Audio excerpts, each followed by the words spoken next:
Hey guys. Let's see, is this working? Give me a thumbs up if it's working or a yes, it is working.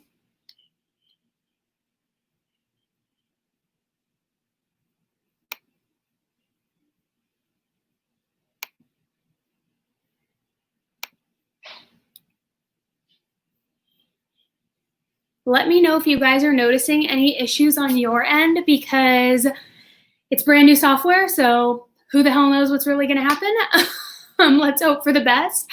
But we're going to get started here in a few minutes. Let's just let a few more people join that are coming over from the other one because I had to make an entirely new one, and then we will get started. Hey, everybody. Jim Helper. Why do I have a feeling this is the same troll that was in the other one under the other office character names? That's all right. It's all good. Happy to have you. Help the algo. That's all good. Hi from Indiana. Hi, Colleen. Hey, Vix.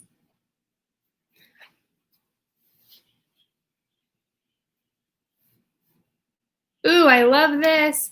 I love the super chats, and look what I can do now. I can put it on the screen.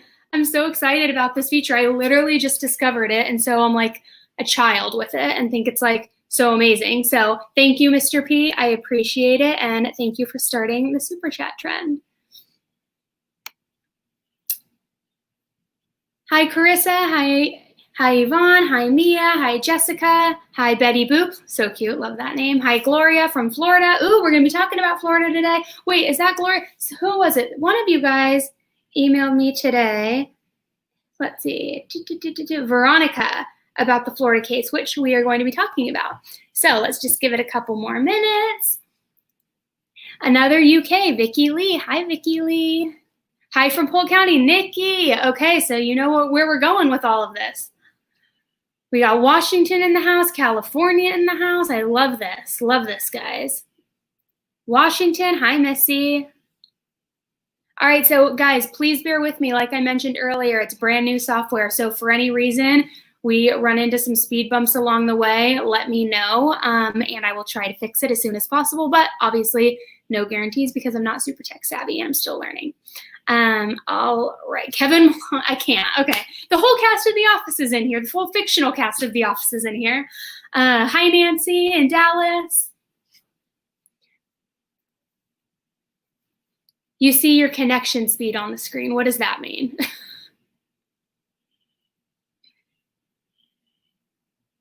Does that mean I have bad connection? I have no idea. Hi, Valerie in Utah. Hi, Linda in Boston. Okay, so let me just go over here.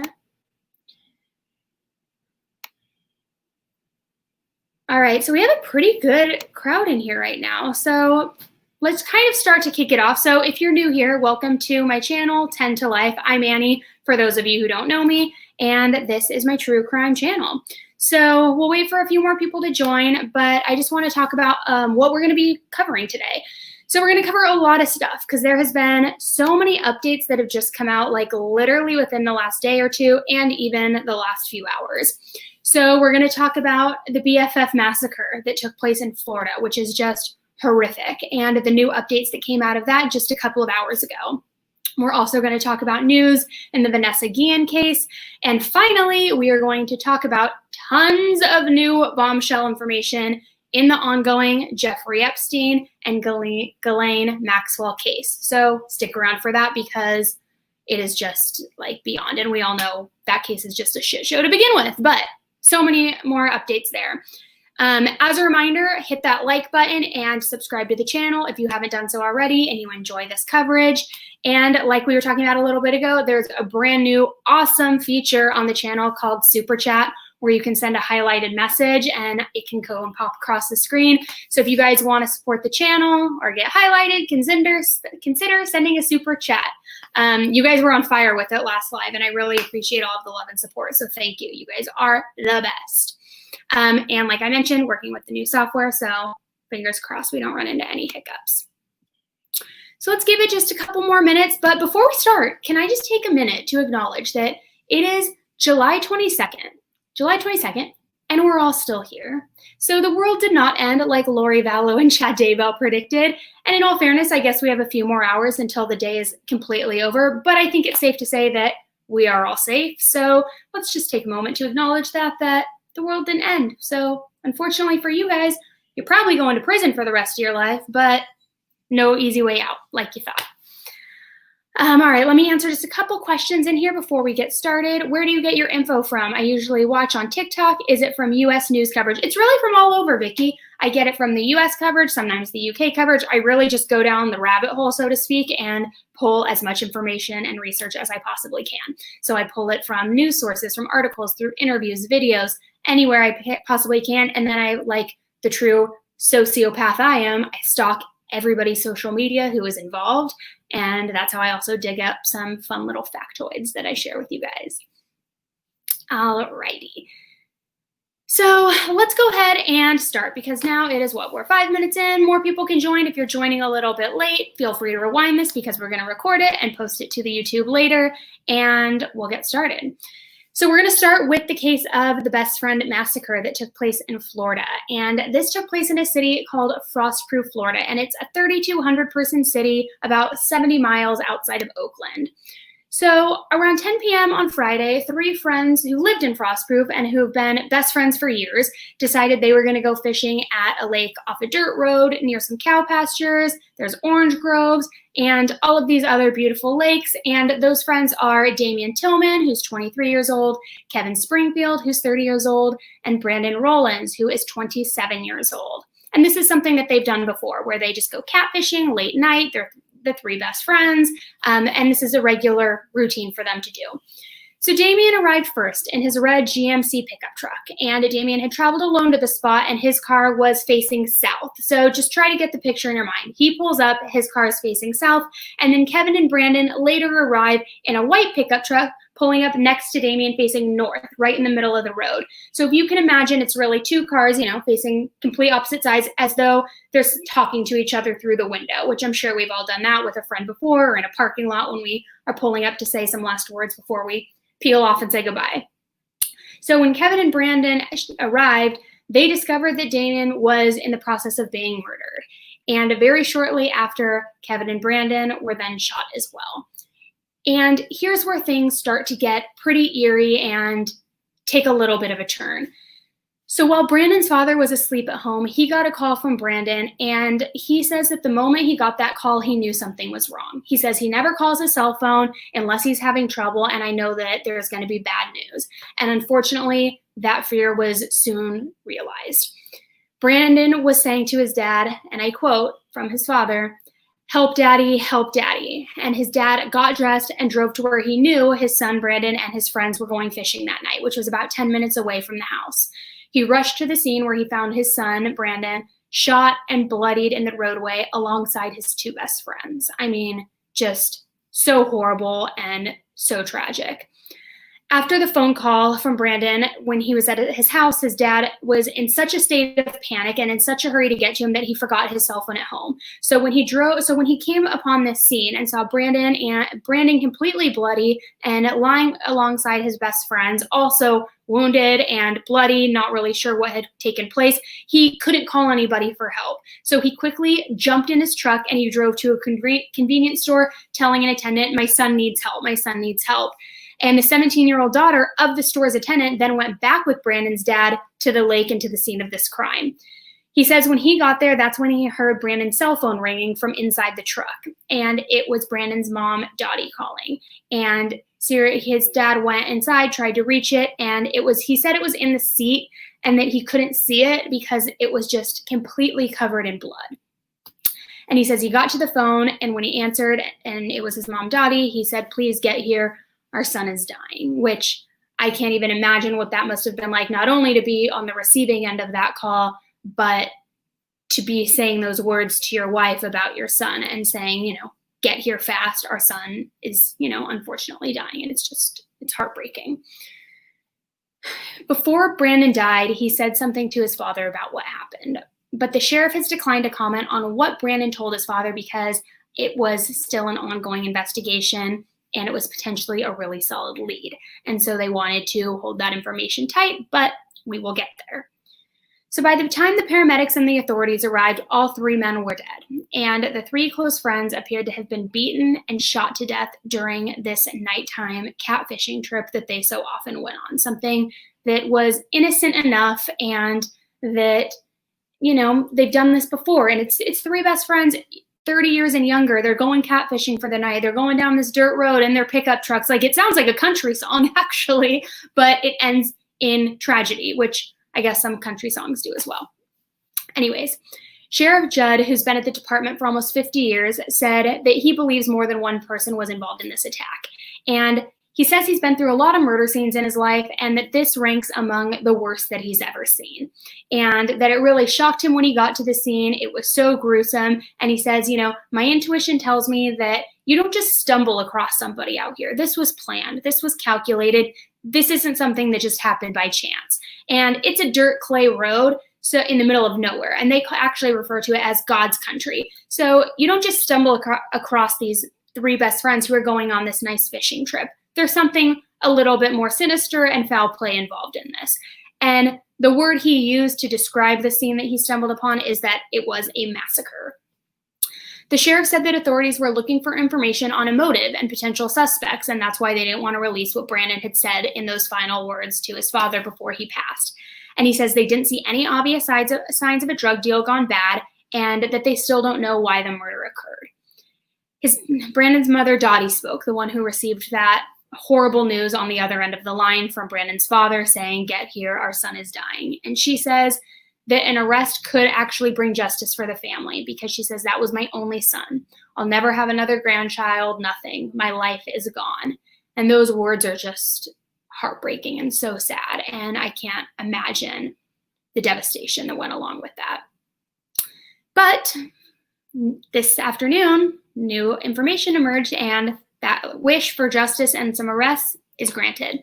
Because this afternoon, like literally hours ago, a 26-year-old man with 230 felony charges, I said that right, has been arrested, and he is behind bars alongside his brother and the girlfriend, accused in brutally murdering the 3 best friends who were on that fishing trip. And the 2 other suspects, well, the total suspects were 26-year-old Tony T.J. Wiggins, his girlfriend, 27-year-old Mary Whitmore, I don't know exactly how to pronounce that, and his brother, 21-year-old Robert Wiggins. And Sheriff Judd said that TJ alone had the criminal history of 230 felony charges and has regularly been arrested since the time he was 12 years old, which is pretty crazy. He had 15 convictions, and 2 times he was at the state prison at only 26 years old. Clearly a pretty checkered past. He also goes on to say that he's a thug, he's a criminal, he's pure evil in the flesh, he's wild, and he's out of control.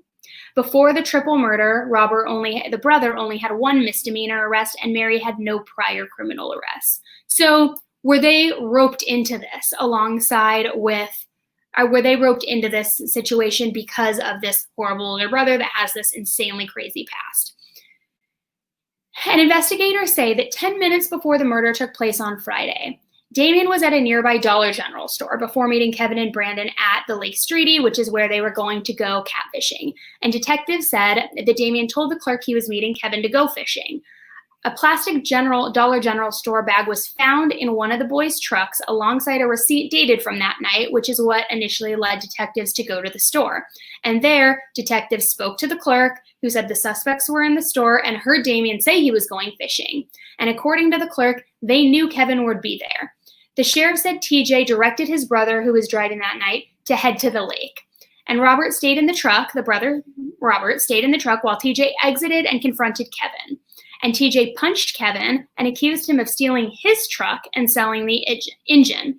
However, still, I want to be clear, they haven't confirmed whether that accusation is true or not. Which, regardless, even if it is true, it doesn't warrant a triple homicide. Give me a break. So Sheriff Judd goes on to say that TJ got out of the vehicle, ran up to the truck, and asked, "Where's Kevin?" TJ Wiggins found Kevin in the truck with Brandon and allegedly pointed the gun at him, demanding, "Where's my truck? You stole the engine out of my truck." He says then TJ Wiggins shot Brandon and Kevin 9 to 10 times with his handgun, like overkill. He then turned to Tillman and allegedly shot him several times. The sheriff goes on to say the three suspects then got back in their car, drove to an undisclosed location where they stripped the gun, took it apart, and threw it away. And here's where it also kind of takes a little bit of an odd turn. So then they say Robert confirmed it was TJ who shot all three victims and then asked him to help place Damien in the back of one of the two trucks, which still unsure why he asked that. Then Robert, TJ, and Mary drove to McDonald's, because apparently it strikes up an appetite when you kill three people, where they ordered 10 double cheeseburgers, 2 McChicken sandwiches, and 3 milkshakes. Okay, just a casual McDonald's meal, I guess. It's super random, but I figured I would throw that in there. And the sheriff says that Mary quickly became uncooperative during this investigation and wasn't even willing to provide detectives the proper spelling of her last name, just really trying to evade things at every single point in the game. The only piece of information that all three suspects agreed upon was their McDonald's order that night. Otherwise, everybody was inconsistent with their stories, apparently. Nobody could tell what happened. Nobody could give the right timeline. All they could all agree on was what time they went to McDonald's and what they ordered, which apparently the McDonald's double cheeseburgers are just that good and you remember them. Detectives obtained surveillance video from that Dollar General store, and the suspects were seen talking to Damien. They served a search warrant on Monday at a piece of the land that is owned by them, and the three suspects, the 2 brothers and the girlfriend, lived in a trailer there where there was no running water and no electricity. Not good. Not a good sign. At the property, detectives found weapons and ammunition along with a 9mm shell casing. TJ was arrested for possessing a gun as a convicted felon, and later on, they matched the casing with one found at the crime scene. And they say, and I quote, "Our goal, and we pray our state attorney for them to seek the death penalty. He needs to seek a fair trial and then be executed. Legally, we can't execute him the way he did those 3 guys trying to fish on a Friday night, but we would like to make sure that he is executed." So, quickly, let's pause on that. And let's start talking. I saw a lot of questions come through here, so let me just kind of go over here.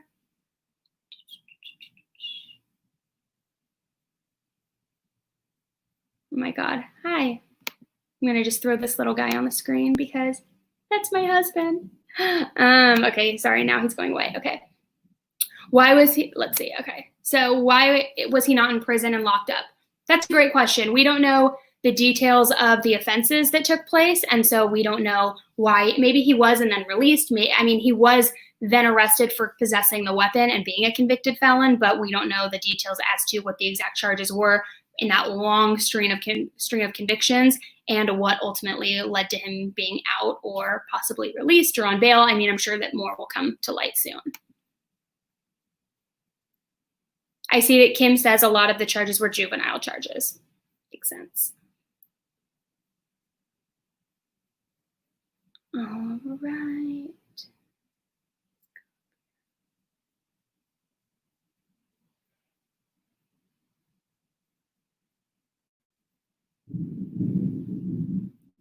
Gosh, can you hear that thunder?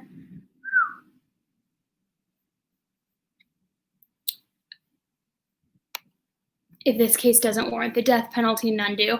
I agree. I don't know exactly what the policy is in Florida regarding the death penalty. I think they do have the death penalty, though, don't they? Because if I'm not mistaken, when Casey Anthony was on trial before she got acquitted, wasn't there going to be a possibility of her being sentenced to death? Or maybe I'm making that up for like wishing that in my mind. I'm not entirely sure, but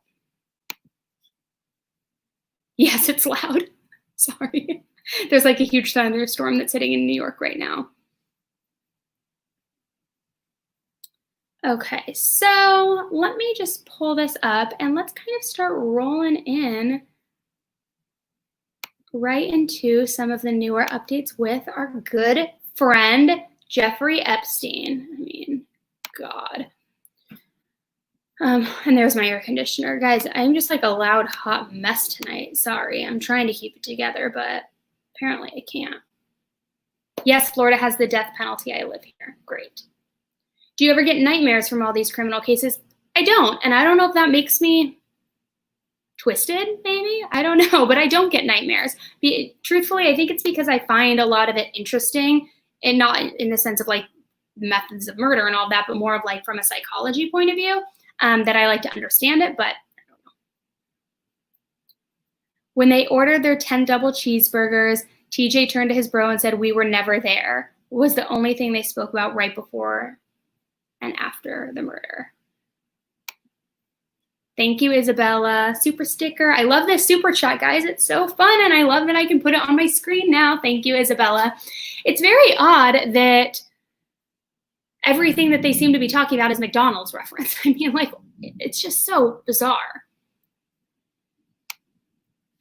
All right, so let's go into Jeffrey Epstein. Any other questions regarding this case and the massacre? And I'll keep you guys updated as more information is released, because like I said, they were arrested and it was all announced today during that press conference earlier this afternoon.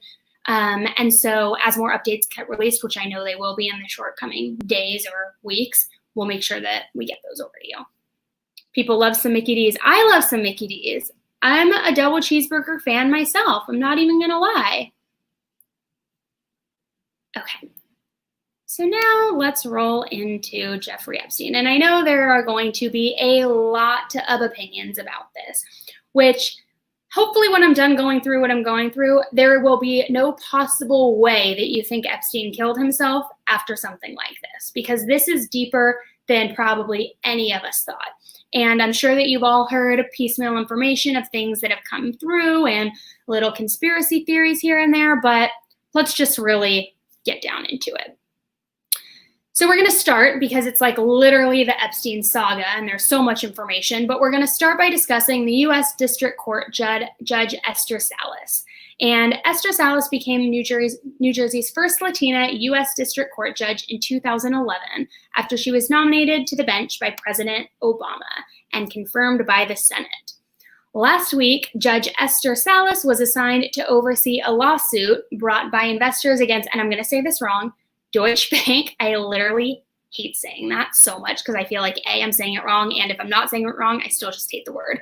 So a lawsuit brought by investors against Deutsche Bank over its involvement in the handling of financial matters related to Jeffrey Epstein.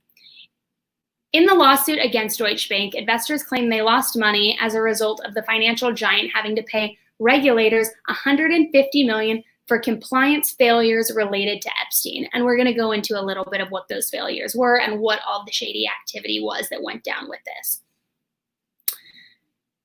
So Judge Salas lives in North Brunswick, New Jersey. I can't talk today. And she has a son named Daniel, who is a 21-year-old student at Catholic University, and her husband, Mark, is a defense attorney who actually specializes in state and federal criminal defense and juvenile instances. So on Sunday, she wasn't even on the criminal end of Epstein, right? Correct. Sorry, I'm trying to like bounce back and forth between, which I'll try not to do that because I know it kind of breaks in the dialogue. So on Sunday, a man disguised as a FedEx driver arrived at her house in North Brunswick, New Jersey. Daniel, her son, opened the door and he was immediately shot by the man. His father was also shot multiple times when he ran over to see what happened. The man shot Daniel, and the additional shots fired ended up striking the husband, Mark, and Daniel was killed in the shooting. Mark was first labeled as in critical condition, and now he's been out of his second surgery, and he's luckily been made to and marked as stable condition, which, thank God. Judge Salas, maybe that's Epstein throwing down the thunder right now because his ass is getting exposed. Judge Salas was in the home's basement during the shooting and didn't see it taking place, and luckily her life was spared. But remember, this shooting took place where just 4 days earlier she was assigned the Epstein case with that bank. So on Monday afternoon, multiple news reports cited police sources suggesting that a lawyer was the prime suspect in this shooting, and his name is Den Hollander. Den Hollander is a lawyer who allegedly was also a men's rights activist, and he's also been said to have been diagnosed with melanoma cancer back in May 2019. He wrote extensively on his hatred of women, with extensive personal writings and legal work showing his obsession with personal grievances and his abusive attitudes towards women. Just an all-around angry man. He also often attacked Judge Salas's professional record and associations, and at one point appeared to push a white nationalist belief that organizations are trying to convince America that whites, especially white males, are barbarians, and that those of darker skin complexion were victims. Den Hollander also claimed he volunteered for President Trump's 2016 political campaign because he said he hated PC feminism more than I hate America, which please don't allow this to get into a huge political debate in the chat. I'm just reporting the facts. People say that Den Hollander was a good lawyer, but that he was full of rage. And a close friend of him, and actually a former friend and fellow lawyer who once worked with him, claimed to know him pretty well. And he says that when he learned of the killing, he was shocked, but then kind of thought, no kidding. Not really surprised when he really sat back and thought about it. He also says that the rage he had was consistent with what I read that he did, that he was always angry about everything, life in general. He was pissed off all the time. So to hear that he had this rage and went on this shooting spree at the judge's house really didn't surprise him, and that was pretty consistent with his behavior. What's interesting, though, and where this takes a little bit of a turn, is hours later after the shooting on Monday near Liberty, New York, Den was found dead. Den was found dead, say that 3 times fast, and Liberty, New York is about 2 hours away from the judge's home. He was in possession of the package that was addressed to Judge Salas, and he was also wearing a FedEx uniform. It appears the matter of death was that he shot himself. And I put that in air quotes because I believe this was tying up a loose end. And I'm going to go into a little more detail as to why. But the initial reports say that he killed himself. And so officials are looking into if Den was linked to a similar shooting of a men's rights activist lawyer that took place on July 11th in California. And this didn't get a lot of press. However, that lawyer, Mark Angelucci, which I hope I say that right, was also shot at his front door, and get this, by a gunman wearing a FedEx uniform. Is that a coincidence? Because it literally took place a little over a week in advance in California, shot the same way. So is it a hit? Is it a coincidence? Is it something bigger? I mean, I don't want to make this political because I know that can get dicey very quickly. Additionally, officials also found a photo in Den's car, and that photo was a photo of New York State Chief Judge Janet DeFiore. This was on Monday. When they found him, they found the picture. So federal officials immediately contacted the New York State Chief Judge, and they said, we found this picture in his car. We're not sure if he had you listed as an intended target and if you were next, but you need to be on high alert, get your security team in place. We're concerned. And Governor Andrew Cuomo, who I love so much, and I'm sure all of the women on here love him too, said Tuesday that he's directed the New York State Police to provide security for DeFiore. And he says, we're in the midst of an investigation, but the circumstances are very troubling on this, which 100% they are. So the question is, was Den just trying to take people out that he had grudges against because he knew he was going to be dying of cancer? And like we've heard, he was so filled with rage that before he died, he wanted to just kill everyone that he hated? Maybe. Or was it something more? Because, and here's what I think, and we're going to talk a little bit more about this. Because Epstein's private banker was also found just last fall, right after Thanksgiving, he was found hanging from a noose, and that was also claimed to be a suicide. And we all know that Epstein died of suicide. So how are all of these different suicides in this web connected to Epstein? Seems more likely like somebody's trying to tie up some loose ends here because they don't want information being released. And let's talk a little bit about that private banker and the information he had on Epstein and the convenient moment in which he took his own life.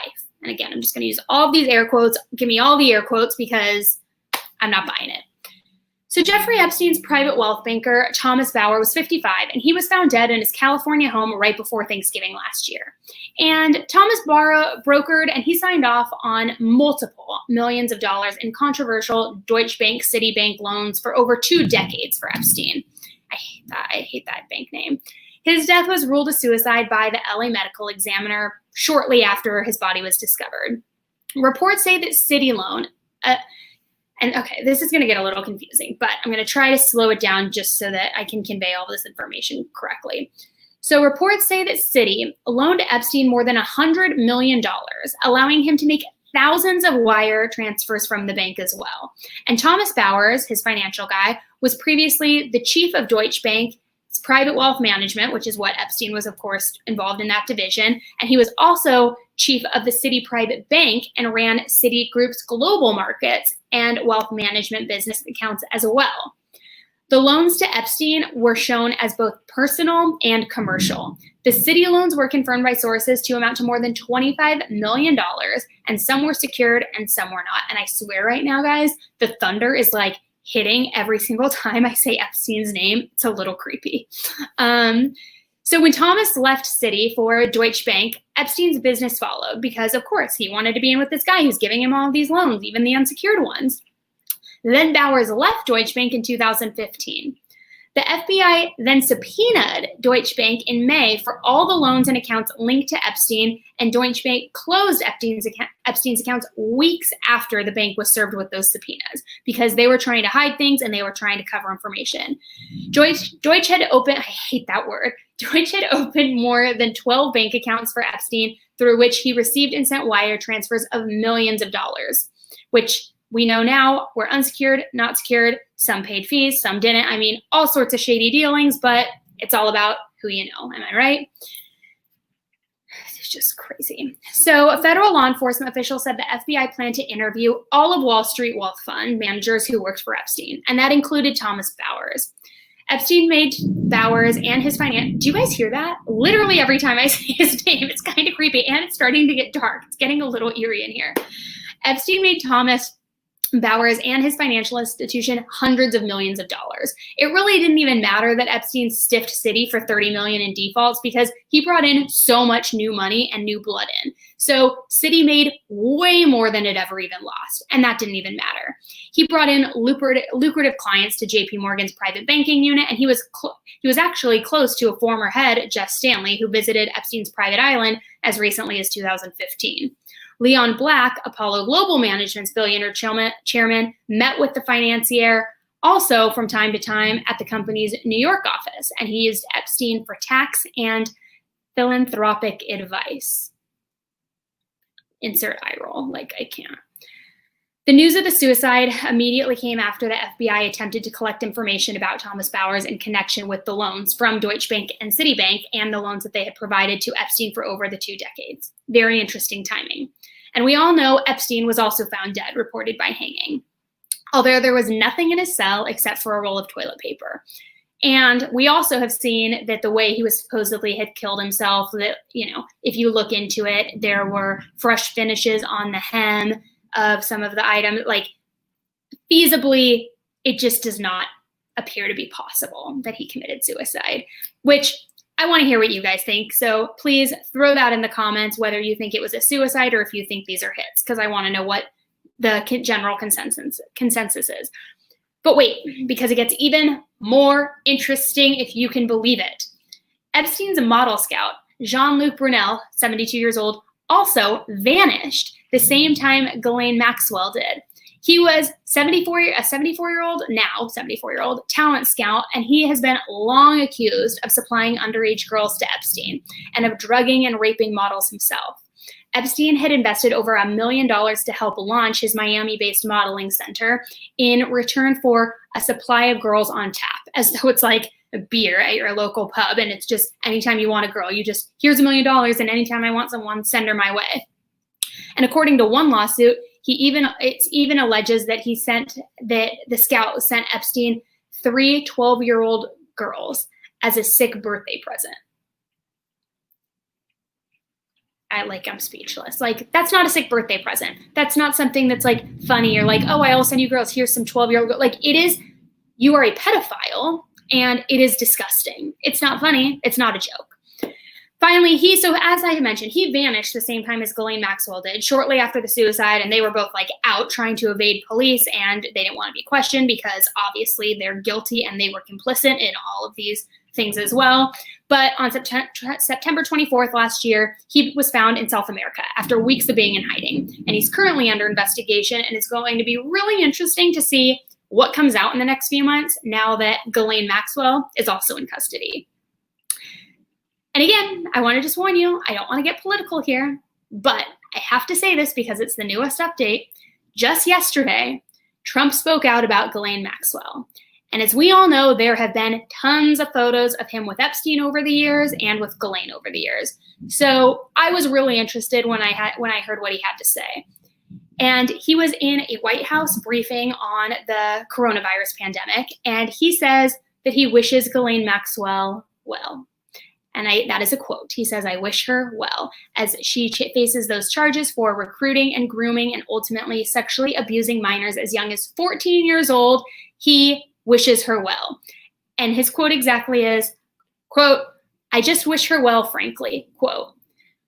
Sometimes no comment is the best comment, because whether you're guilty by association or not, which I don't want to even get into the alleged workings of it and his involvement with them, but maybe you just don't make any sort of comment. And for something that controversial, maybe you don't say something like that. He's also acknowledged that he's met Ghislaine several times and numerous times over the years, but he says he hasn't been following her case. Okay, but yet you still say that, quite frankly, I wish her well. I bet you do wish her well, because she was the one recruiting and bringing all of your friends, all these young, hot girls, for you sick-ass old men. I bet you wish her well, because you don't want to get caught up, and you probably don't want her flipping on any of you or your buddies. I mean, she's worse than Epstein, in my opinion.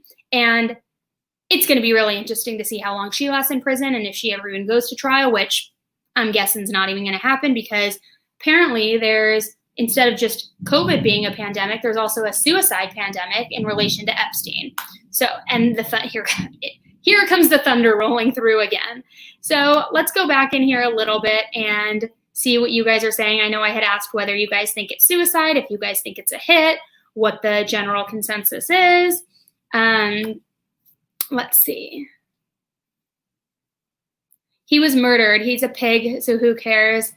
I do feel bad that these women won't get to read their statements to him, but it wouldn't have fazed him. You're right. It wouldn't have fazed him because he's a narcissist, right? It wouldn't have fazed him at all.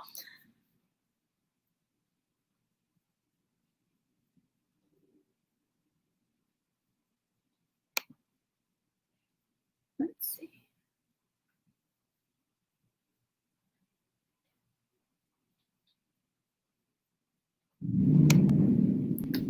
I honestly thought he realized he couldn't get himself out of the shit and did kill himself. I agree 100%. It's like at that point, not only do you know there's no getting out of it, but you're also now in prison for most likely the rest of your life. And he was accustomed to such a complete different lifestyle that I would imagine he had a hard time coping with that shift as well, trying to figure out, okay, how am I going to make prison life work? Even if it's like the people you know and you make friends with the guards, he's not living in his McMansion anymore in his private island with girls coming and going served up on platters.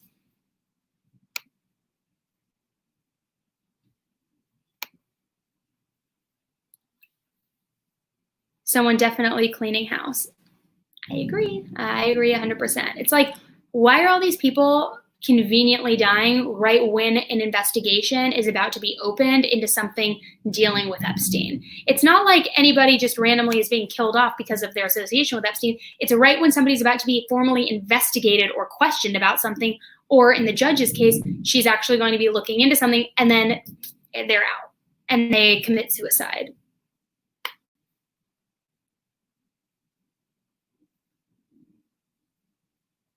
Oh, this is interesting. I don't think he's dead. Okay, so you think that they pulled him out to protect 45. All right, guys, I promised we weren't going to get political on here, but let me just, without going into the whys or Trump or anything, I'm just curious, who else thinks that he is still alive? She better be with Betty White in a padded cell, the two most important women. I know, it's horrible. It's horrible. Human trafficking, 100%. It's like, human trafficking is just at an all-time high right now, and it is horrible. Epstein had a lot of evidence on very high-profile people, 100%. But it's not just him. It's that I think all of his associates also had information on everybody. And so now they can't risk any of that information being exposed. And so they, of course, have... Did you guys hear that? They, of course, have to tie up loose ends.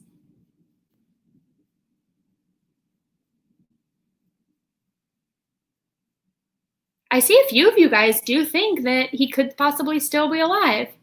Interesting. I mean, honestly, I wouldn't be surprised.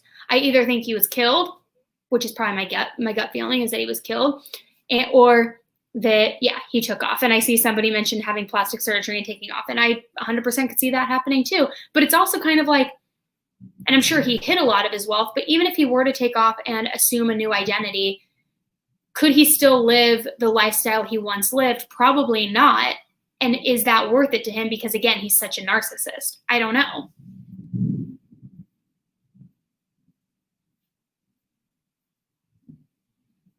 A lot of people talking about him being on another island. Love this. Let me throw this on here. So Vicky's asking, who does everyone think the main guy is calling the hits, if not Epstein? Throw that in. I'm curious to know too, Vicky. What does everybody think? Hi, Jennifer. I did cover the Bakersfield 3 story. Did I cover the Bakersfield 3? I thought I did. I'll go back and double check. I believe I did, but I will go back and double check.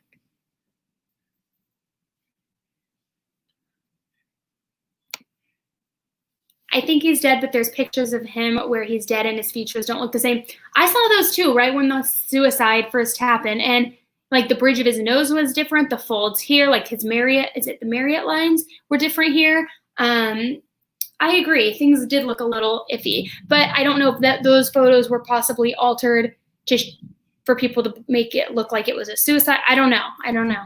But yeah, I mean, it's just so sketchy in general.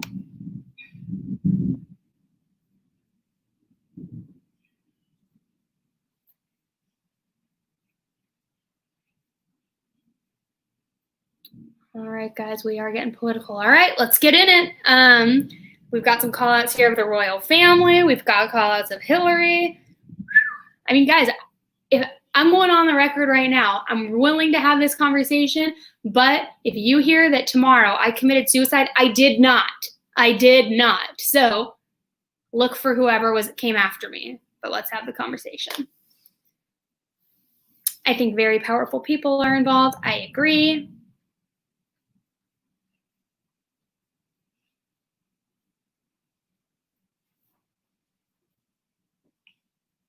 Let me pull this up for you guys too.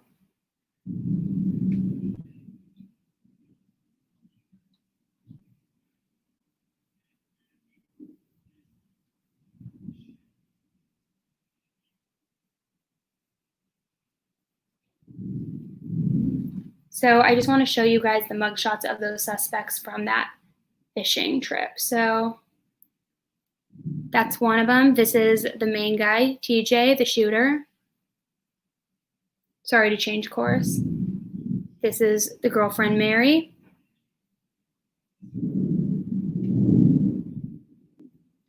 And this is the brother. Kind of looks like Wolverine. Not to shame anybody, but he does.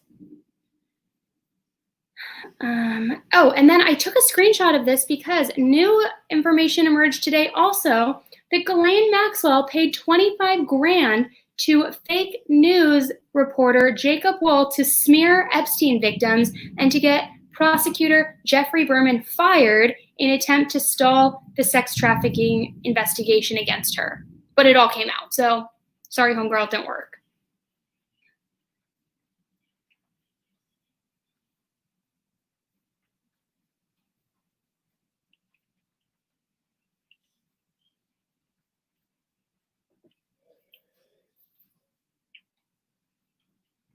I wonder how Lori and Chad will feel when they wake up tomorrow. I know. I mean, I don't know. This thunderstorm is pretty intense. Is this the end?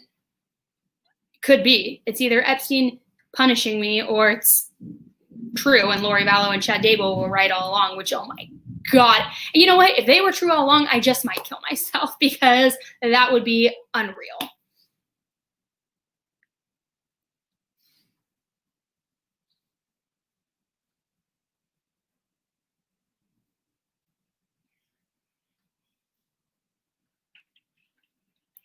A lot of people are saying that the Clintons are involved, poked by the royals.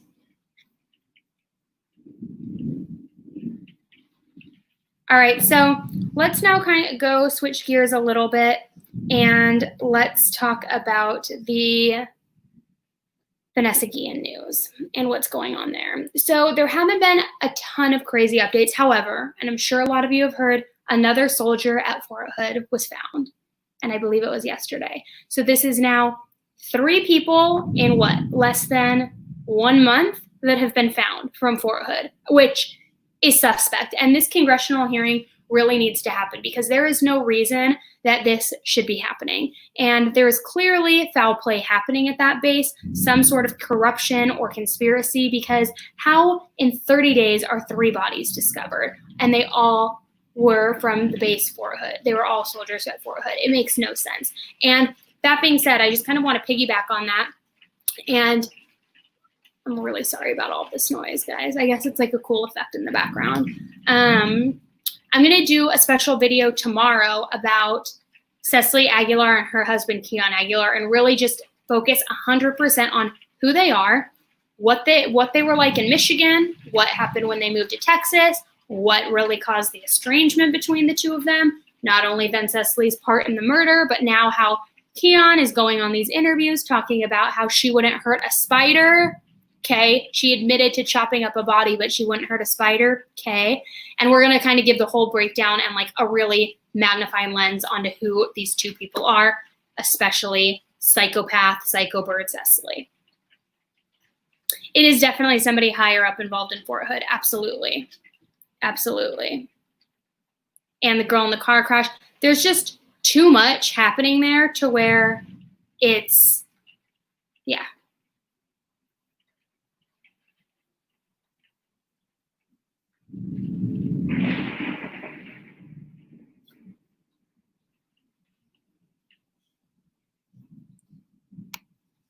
Pizzagate. Oh my God. I've been thinking about how you said that they mentioned today was the end of the world and it's been raining for hours here in Maryland. I really hope not. I am going to be truly, truly heartbroken if that's the case because I just can't.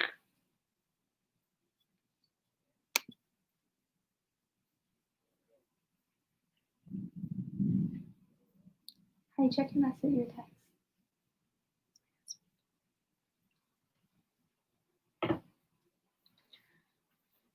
Let's see. Prince Andrew is a dirtbag. I feel like it's just like, why is there so much corruption out there, right? I mean, everybody's corrupt. You can't trust the military. You can't trust the president. You can't trust the wealthy. Who can you trust? You can trust me. You can trust me. God, this rain is like out of control. Raining in Utah too. Is it raining everywhere? If you live in a state where it's not raining, throw it in the chat. How about that?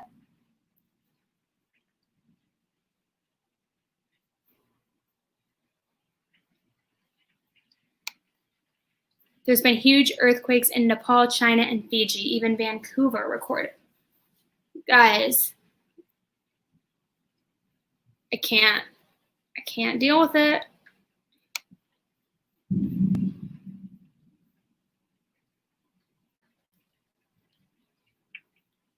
Guys, look, we got another super chat from my husband. How sad, but thank you. I appreciate it. Hi, husband.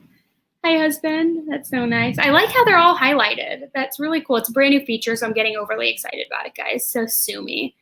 It's great. It's a great way to support the channel. I don't care if I'm excited about it. I think it's cool. And I just learned today how to even do this stupid thing with the software. Thank you. Shout out to the Glare for telling me all about this platform to use because I am just a tech nerd and like not a nerd, like I guess, I don't know, illiterate because I don't know how to do anything. And so he really helped me out. And now I'm excited because I can put comments on the screen and super chats go on the screen. And the super chats actually go on the screen automatically. Norma, super sticker. Thank you. So I appreciate all the support, guys. And just a new YouTuber trying to figure it out. Cut me some slack. All right, what else we got? Your husband is awesome. I have seen his TikTok. He's pretty funny. Don't give him a big head. Don't let him get too cocky, but he's pretty good. And if you guys ever are into boxing, he does live boxing workouts on Zoom, which is really cool because obviously right now it's digital. So there's that. All right, let's see. What's this one? I'm gonna need you to Venmo me back later. I can't. All right, let's see. Let's go over here. All right, the glare.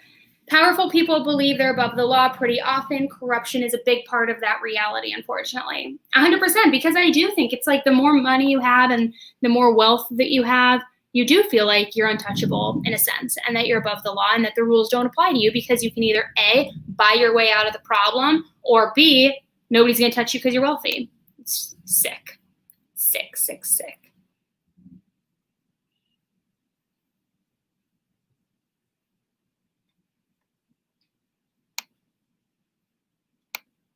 Where is your hubby? You have him hidden away. I don't have him hidden. Oh, I did banish him in the room, actually.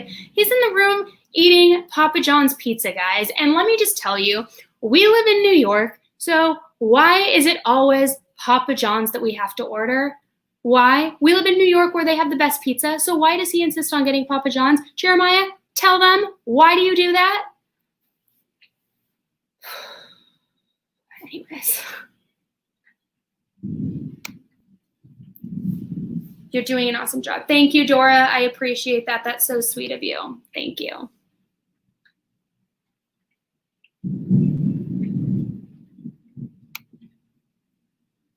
Can we get a tattoo video? I want to see those tats. My tattoos? You want to see my tattoos? I'll show you my tats.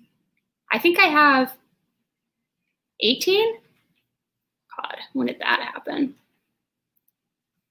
Seeing lightning on your can. Oh, you are? It's just like, let me just turn. Well, I don't even think I can turn it. Let me just turn really quick so you could see what's happening out there. It's just like, oh my God, it's scary. It's like a tsunami. Papa John's right. Hits ground for a divorce. I agree. It's a pretty big problem. Okay, tattoos. Yeah, if anybody else wants to see my tattoos, let me know. And maybe that'll be the next thing. They're all really stupid, but I'll show them to you. I was 18 when I got my first one, and I was dating a tattoo artist at the time. Sorry if you're watching this, ex-boyfriend, but they're not good. Ah, look at that. Thank you, Missy. I'm trying to do it. I'm trying to do the best I can. I'm a nerd and I can't figure it out all the time, but I swear I am learning and I am trying to figure it out.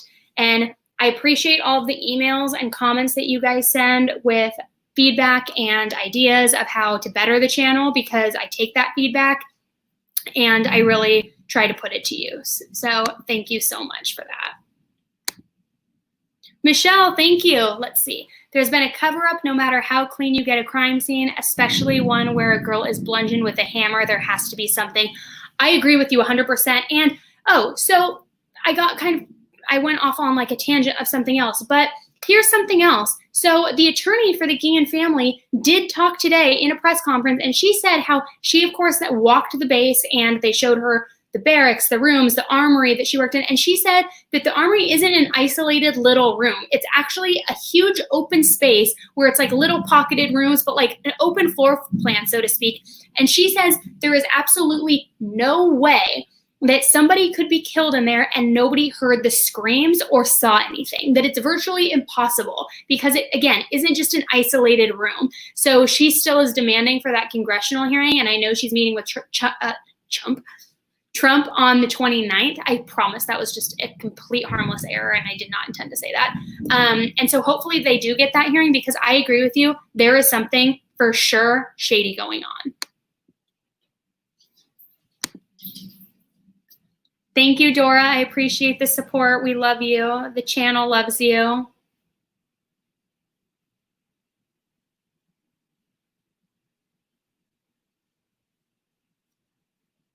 Wow, so was it even there? I don't know. I don't know if it was even there. And I mean, I know there was speculation that she was killed off base really early on, just because they say that he couldn't have physically cleaned that room in the amount of time that he did for how gruesome a crime it was, my guess is it probably didn't happen there, because we also saw her in the parking, or they, you know, her last sighting was in the parking lot. I believe that she was taken off base. That is what I believe.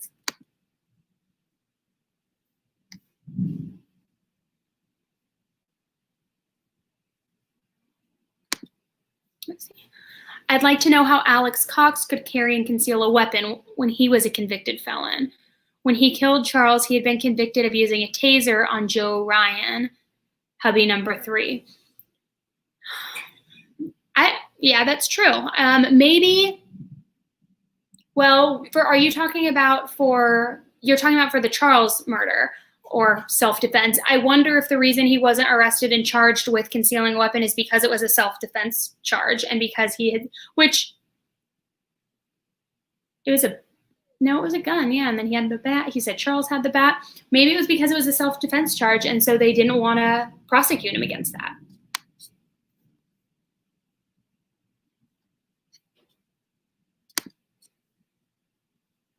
I look forward to all your videos. Thanks for all the heart. Thank you so much. I really appreciate it. I'm excited because now I'm doing the scheduled lives. So it's going to be every Sunday, every Thursday at 6 p.m. Eastern. And of course, as there's brand new updates, if there's like a court date or we get some brand new information, like even tonight, I'll do other lives intermittently. But we're going to have, and those are going to be concrete lives, which I'm really excited about, so that hopefully you guys, it's easier for you to mark your calendars to know when those are happening. I feel like just getting ahead of it and scheduling them probably will make it a little bit easier.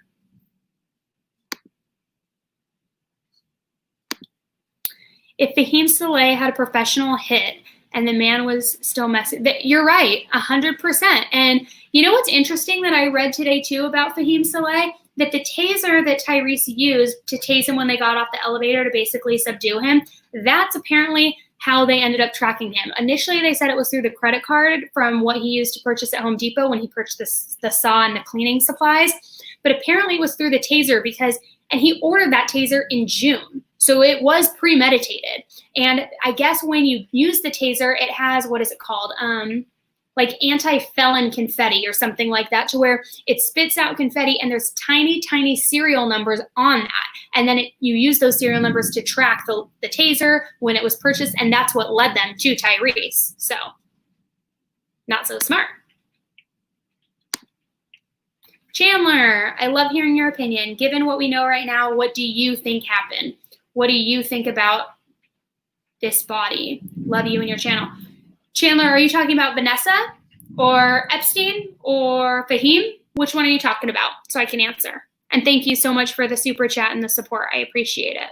You guys are the best. This channel might be small, but it is mighty. And you guys are like, honestly, the best. I don't even care about, it's like, I see other channels, they have like hundreds and thousands of views or subscribers, all that. You guys are honestly the best because you guys give good and honest feedback.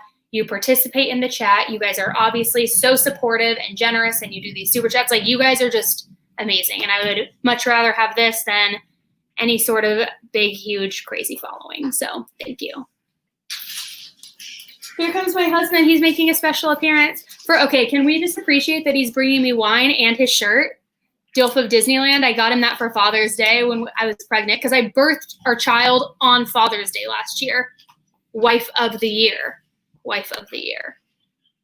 All right, let me see if you responded, Chandler. I'm trying to see here. Let me go up. No, the new body that was found at Fort Hood. Sorry, it was limited on space. That's okay. I definitely don't think that it's a coincidence. And I know that he was newer to be stationed there. Hey, Soph. Sorry, I have my little pup right here.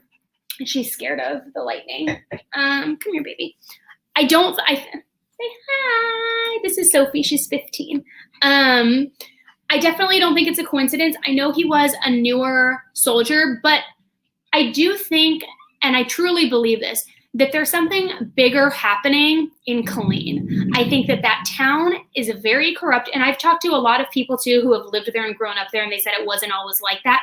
But I do believe that there is corruption happening in that town with the drugs, the trafficking, the pimps, the prostitutes, all of those things. And then you roll that in with the added layer of the shadiness and the conspiracies going on at the military base. And I do think that somebody is either there's a few things. People are either getting murdered and in these bad situations because they're getting harassed or because they're involved in the drugs or whatever, or they're finding out too much and they stumble across a piece of information that they shouldn't have stumbled across, and then they are basically being executed.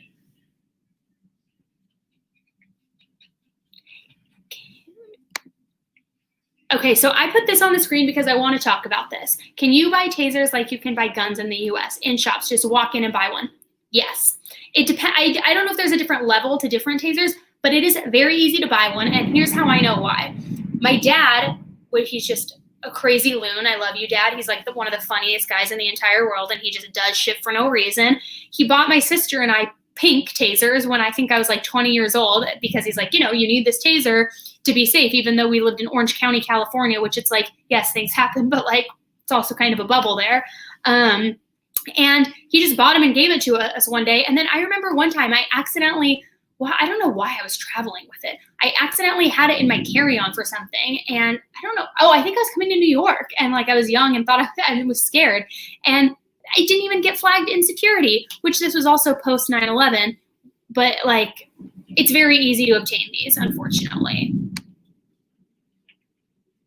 You can order them on Groupon. That is gnarly.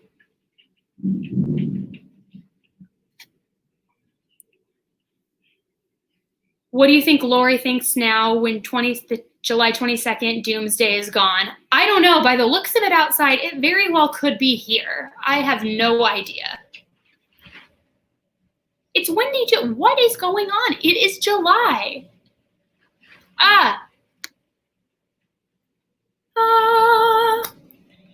It's 12:01 here in Scotland and the world didn't end. Sorry, Chad and Lori, you're just batshit crazy. I love that. All right, guys, we're going to be safe.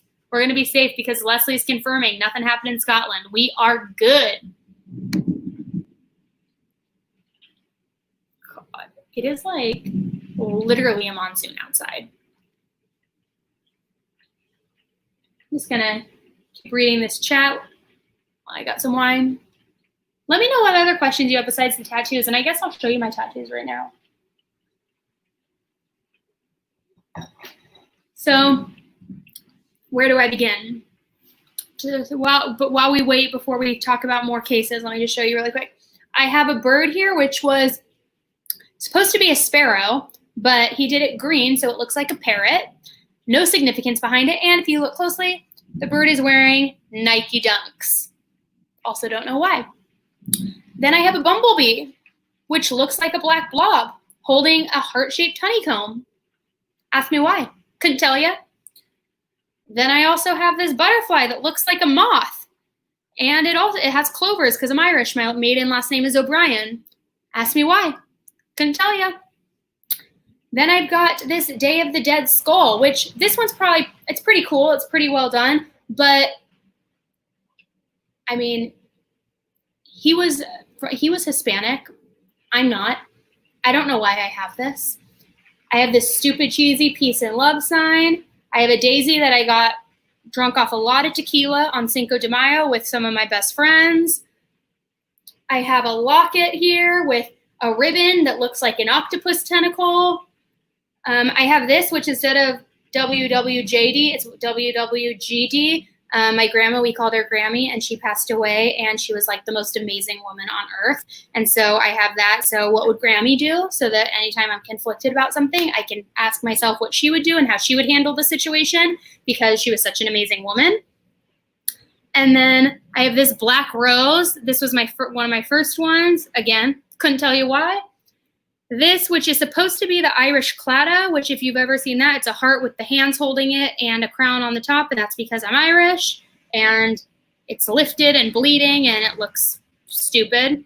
And then I have one here on my back, and that was my very first tattoo, and I got it laying on a bed at a tattoo artist's house, and it says, "When words fail, music speaks." So profound. So profound. I have this stupid heart on my pinky that I also got when I was wasted off a lot of tequila with my ex-boyfriend. And what else? Let's see. The glare. You need moderators. You've got a very chill chat, but you will get trolls and offensive idiots from time to time.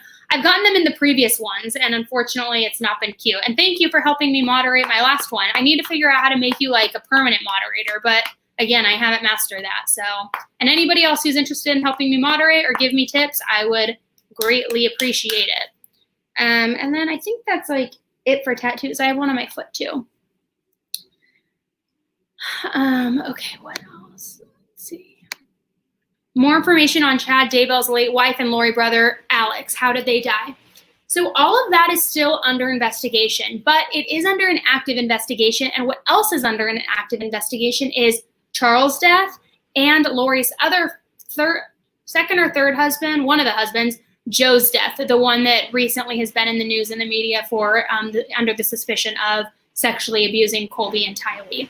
And now all of those investigations are open and they're looking into it because they believe that there, of course, is foul play involved and that it's not just coincidental that all of these things happen. I certainly do not believe that Alex Cox was by chance and a coincidence because he died the day after they exhumed Tammy's body. Again, loose end. And Tammy died, but I saw that. I saw it that time. See, maybe that's Tammy saying, you're right, you're onto something. She died, and it was, I believe, like several weeks or even a month before, Lori and Chad had already purchased the wedding rings. So they knew she was going to die. And maybe it was, again, a revelation from God about the world ending and about Tammy dying. But no, there's so much proof and so many things that indicate that the timing is just way too convenient. Way too convenient. Those are better words than Cicely's Instagram. You're right, 100%, because hers is like truly, truly disturbing. I think hubby should have the wrench. I don't know if I can rely on him to moderate. I don't know. He might be one that starts trolling me, and I'd have to have him kick himself out. He'd be trying to get back at me because all I do is just haze him and troll him all day, every day. It's my favorite pastime. Let's see. Did you go to law school? You're so knowledgeable. I didn't. I just do a lot of research and I'm just very interested. Okay, I'm glad somebody asked about this because I wanted to bring it up and I didn't. What do I think of Kanye West? I have a lot of conflicting opinions about this. First and foremost, I know he's bipolar, and I think anything having to do with mental illness is extremely unfortunate and sad. However, I can't help but feel, and I don't know if it's just because I have like a distaste for the Kardashians, I can't help but feel like, how do I say this? That like Kim is innocent in all of this. And I saw the reports that came out today saying that she's looking into divorce attorneys and that she can't be with somebody who's such a loose cannon, and she's tried to help him, but there's only so much she can do, which I get when you're married and you're trying to navigate somebody's mental health. I can't even imagine what kind of daunting task that must be. However, I think also a piece of it is this bipolar disorder, yes, it makes people impulsive and say things occasionally that are untrue, but also a lot of times that are true. And they just have this overwhelming feeling of wanting to share information. So if he's sharing things like the abortion comment that he said they almost aborted North and she had the pills in her hand and that God told him not to, I don't believe he's just making that up for attention or for fantasy. I'm sure that there's truth to that. And I'm sure Kim and her family don't like that. And she's trying to put a stop to it. And he even had then started tweeting about how they were trying to have him committed, which I also believe because they're probably trying to shut him up because he probably has a plethora of information on them. And again, these are powerful people and rich people who feel as though they're untouchable. So I think it's a sad situation all the way around.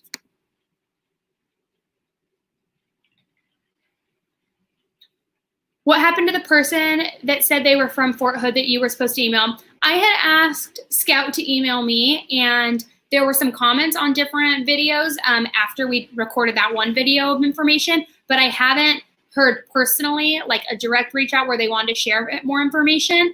It was more commenting about certain situations, but not still disclosing the full story. And I'm imagining that's because she's concerned and doesn't want to put herself out there in a big way and, of course, be retaliated on. So as for now, I'm just trying to respect the boundaries and not push it too much.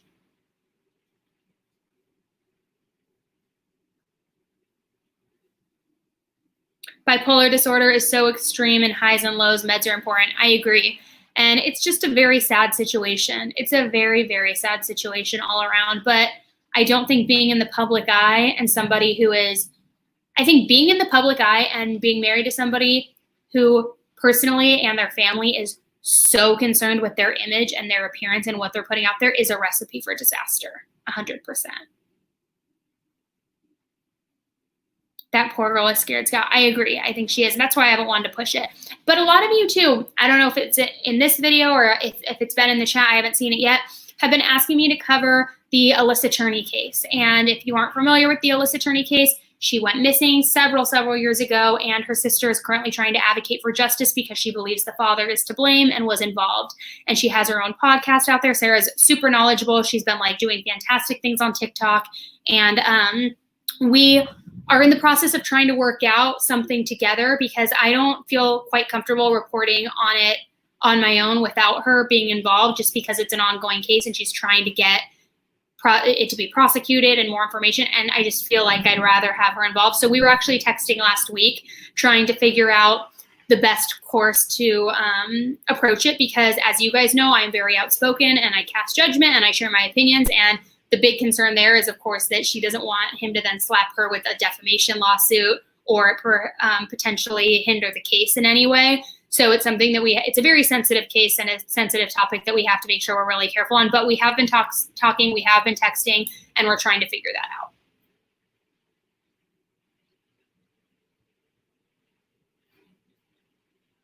Carol Clark, I love that. Thank you. Yes, if you guys like this live and I love all your feedback, please hit that like button. And if you haven't subscribed, subscribe. I promise I won't be annoying and post a bunch of stupid, pointless videos. Only videos that you ask.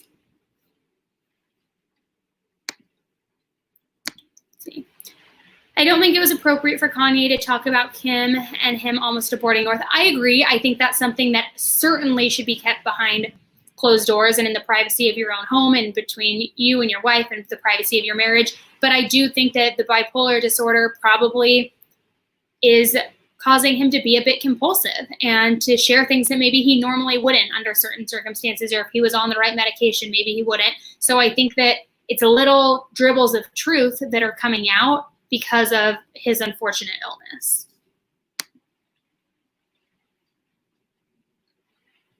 All right, guys, let's go. We'll go for another like 10, and then I gotta get off because I gotta get ready to go to bed because I work in the morning, because I have a real job that isn't just this, but I wish it was just this, which if you want this to be my real job, just keep the super chats coming because then maybe I can make this my full-time career.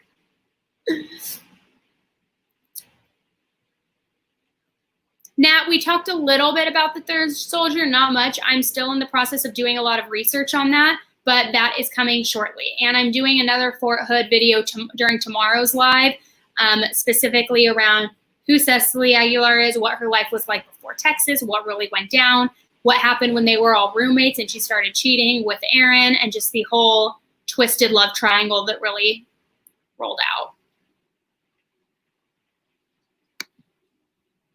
Debbie, what do you do for a living? I am a professional trend forecaster. So for those of you who don't know what that is, because I know it's just like kind of a fancy schmancy word, I work in the fashion industry and I am responsible for forecasting the emerging trends that are going to be hitting at retail over the course of the next year or 2 years. So right now, actually today, I wrapped up spring 21, spring summer 21, and we're starting to look now to fall 21. And basically what my job is I research all of these trends. It usually involves quite a bit of travel overseas, but right now, obviously, because of the constraints, it does not.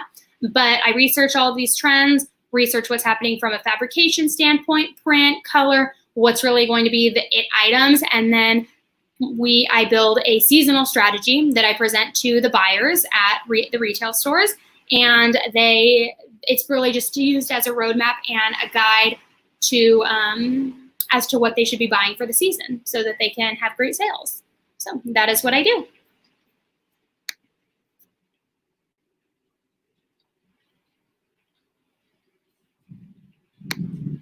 Dora, thank you for all that you do. And if you proclaim this as your full-time income, it will become true. All right, I'm proclaiming it, guys. Full-time income right here. True crime. We've got the lightning coming down. We've got the thunder. It's all a recipe for some sort of rom-com movie where I wake up and I'm in a different life and I'm a true crime reporter. And maybe I'll wake up and I'll be Nancy Grace.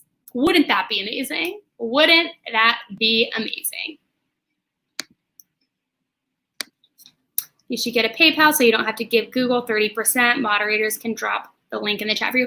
Thanks. I do have a PayPal. It's in the description box of the video where it should be, but it's basically paypal.me/10tolife, I believe.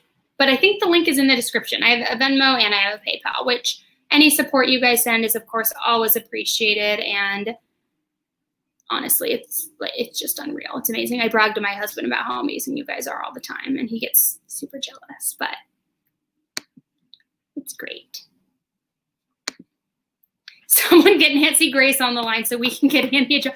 Amen. Everybody, tonight, that is your homework, vision boards to make me the new Nancy Grace, and I can wake up and I will just be on your TV screen just yelling at you, just being like, and no, she didn't do that. Oh my God, it is like, that would be my dream.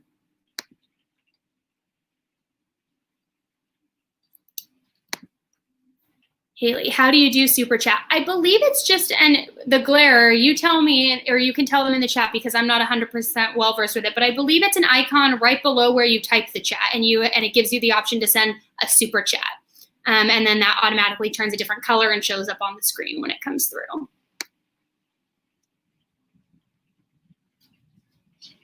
What's going on with Britney Spears? I'm putting together, okay, I was talking about that and then I saw the why does Nancy Grace always look like she's smelling a fart? I can't. Britney Spears, it is tragic. And I've been in the process of compiling information and trying to really outline the series of events that have been taking place for the last 2 decades with Britney Spears, which I grew up in the Britney Spears era of Slave for You, when she had the snake around her neck, and the Pepsi commercial, and when her and Justin Timberlake were in the matching denim. Like, that is what I grew up on. I remember, I think I was in like 7th grade and I went to a concert of hers at the Staples Center and I like wore my Britney hat and like was so excited. Like, I had Britney in her heyday, and just watching what has happened is so sad to watch. And I think it's a combination of things. I think her dad is partially to blame 100%. I think that she also suffers from mental illness, which all children's stars, I believe, do to some capacity. So I'm in the process of researching all of that because I just want to make sure that I'm accurate in everything that I say and I'm not getting too judgy on what my personal opinion is. So stay tuned for that. Outfit details. Okay. Hoops are Nordstrom, I think. This bodysuit is Nasty Gal, and then I'm not wearing anything fancy on the bottom. I'm just wearing joggers. So joggers, I think, are from ASOS. So nothing too fancy. I'm not super duper fancy.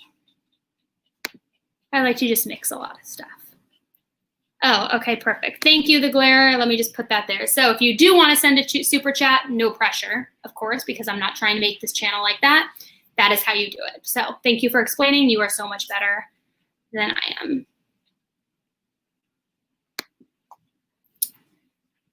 Let's see.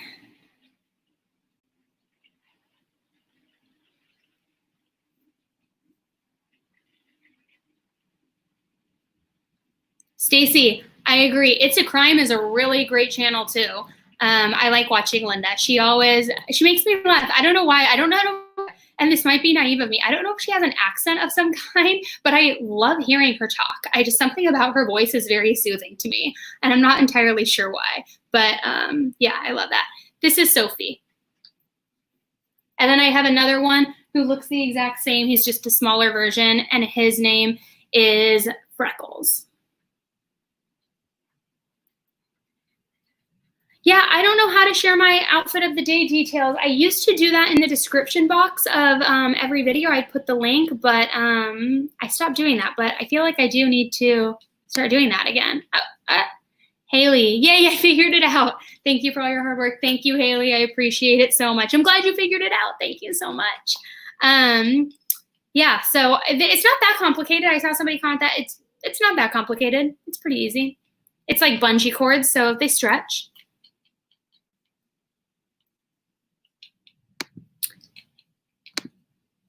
Yes. Okay. So I do watch this and I'm obsessed. The first episode is fantastic. And another thing, if you guys haven't watched it, it's not on Netflix. It's on Showtime, Outcry. And I did a video a few videos back. It's the Greg Kelly story of the 18-year-old football star who was accused of sexually assaulting a 4-year-old boy at a daycare. And the story is just unreal. So I do a 10-minute synopsis. I think it's actually a 20-minute, so a 20 to life. But it's a few videos back. Or if you want to watch the actual documentary, I believe it's on Showtime, and it's very good.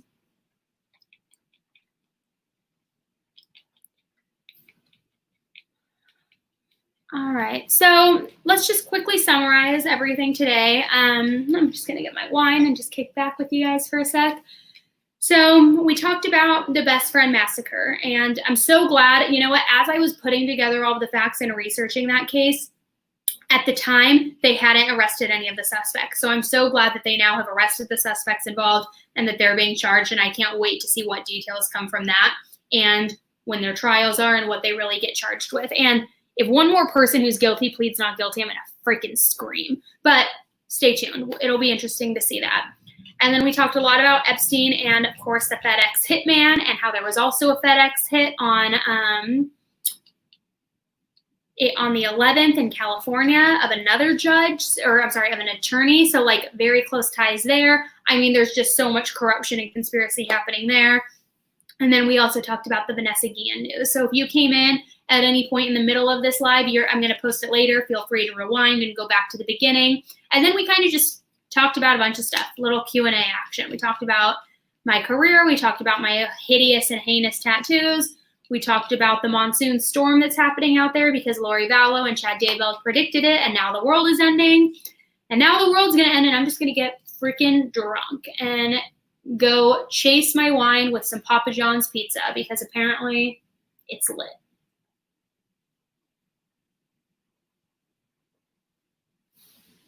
Perla, that's okay. You can rewind it and rewatch it. And the good news is that we're going to be scheduling them go forward every Sunday and Thursday at 6 p.m. Eastern, so you won't miss them anymore.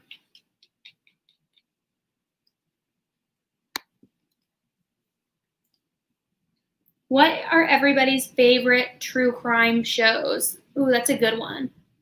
I literally live for Dateline, 100%. That's number one. And then anything on Oxygen is pretty good, and it has a pretty good summary.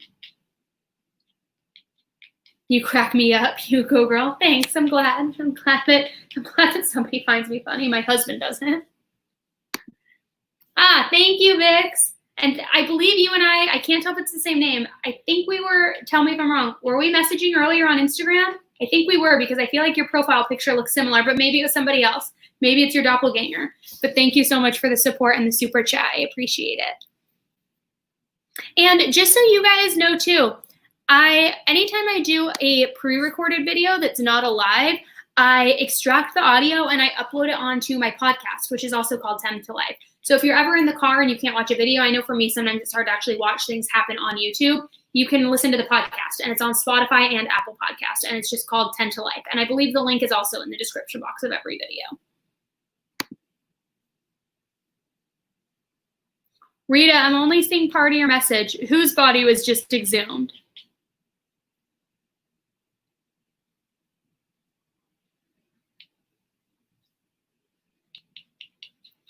Remember the old school Unsolved Mystery with that creepy host? I do. And here's the thing. So the ending music to that is still the same. So the other night I was in bed watching it. It was the first time I had watched it, the new series. And the music started going, the do-do-do-do-do-do-do, or maybe that's Twilight Zone. I don't know. But whatever the creepy music in. And I was instantly ooh, gotta get it off, gotta get it off. And if you guys want another show on Netflix, you heard it here first, okay? Breaking news. Go watch it tonight. You will not be sorry, but it is not true crime related. Supermarket Sweep. And for all my 80s and 90s kids out there, you know what I'm talking about. That shit is fire. So go watch Supermarket Sweep. Oh my God. It is the best. It is just like, you will be laughing your ass off. It is so good. I think this wine might be getting to me.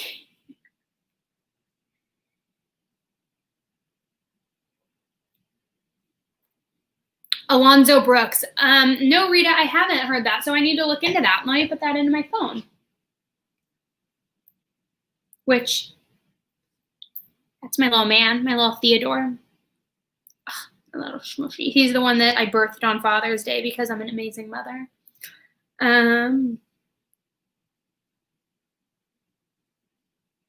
me just show you like the cutest picture ever of him and his daddy. It's like, I die. Oh, you can see my ring light in the reflection. Whatevs. We don't care. Like, oh, little mush. Okay, you guys don't care about any of this. You guys are here for true crime. Sorry.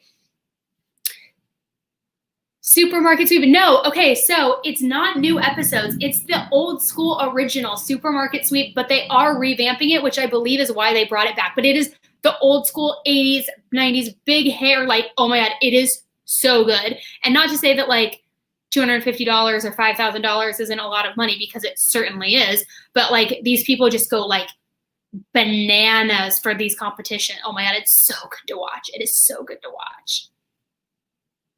Law & Order SVU is my jam, and I swear I'm not exaggerating when I say I have legit seen every episode of SVU at a minimum of 10 times, 100%, 100%. And anytime it's like the marathon on USA or on ION or whatever that random channel is, or TBS, I put it on, and I don't even care that I've seen every episode. It's like, I put it on. And not to keep going back to my birth story, I don't know why I'm talking so much about that. Right after I gave birth, there was a marathon on in the hospital, and I remember I was like still in a daze from the drugs, from the epidural, because I'm too much of a baby to like do it natural. And Law & Order was on the TV, and I was just like, this is amazing. Like, life doesn't get any better than this. I'm in a bed. I have got drugs hooked up in an IV. I'm watching Law & Order. It was like I was living my best life in that moment.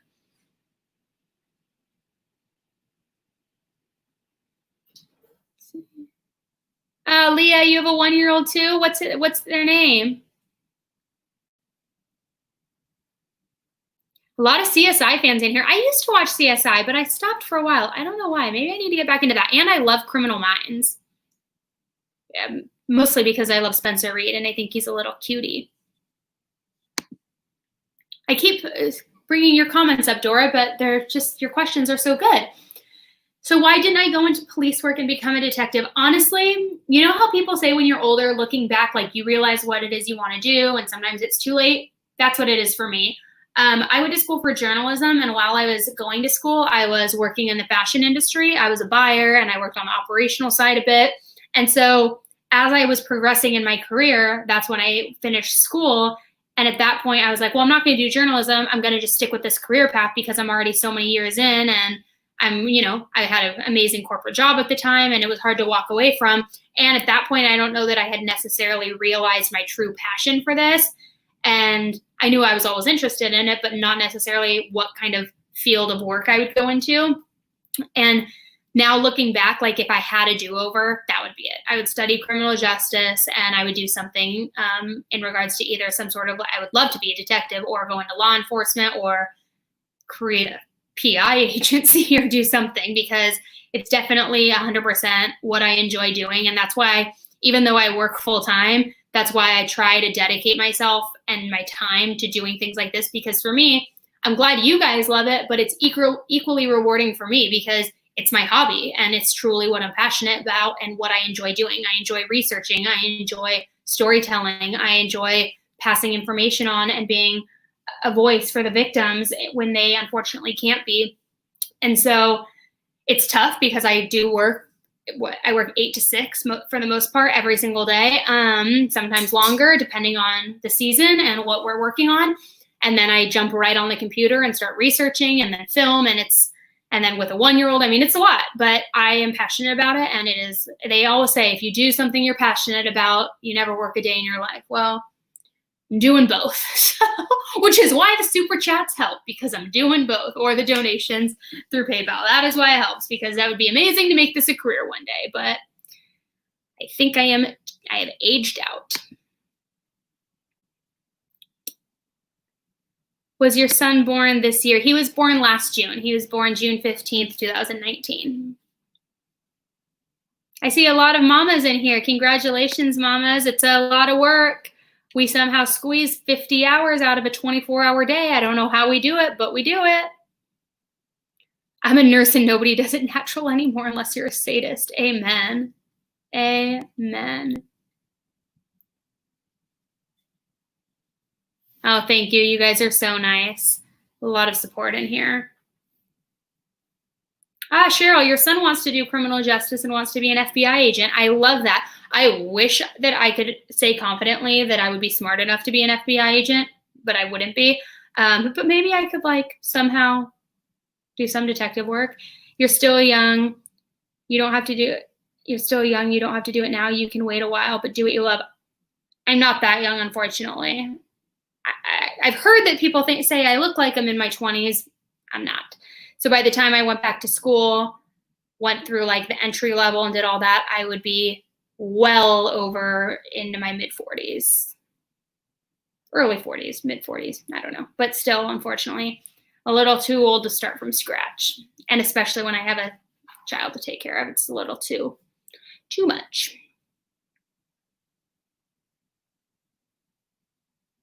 Kara, congratulations. That's amazing.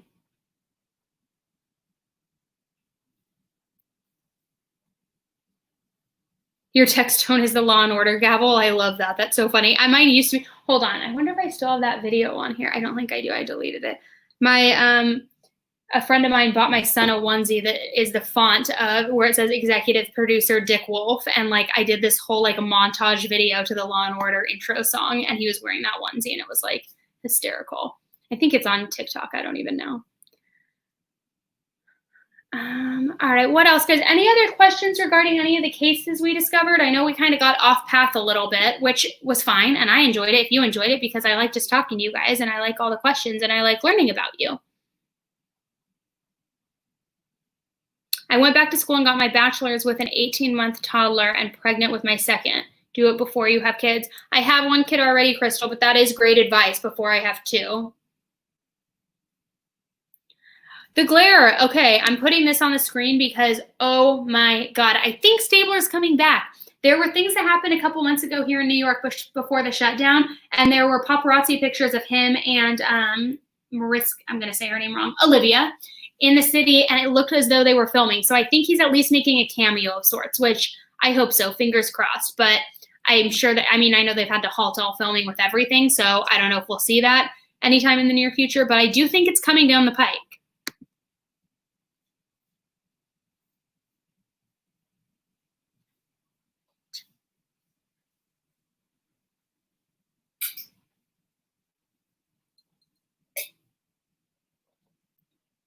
Well, guys, the lightning stopped, which is good.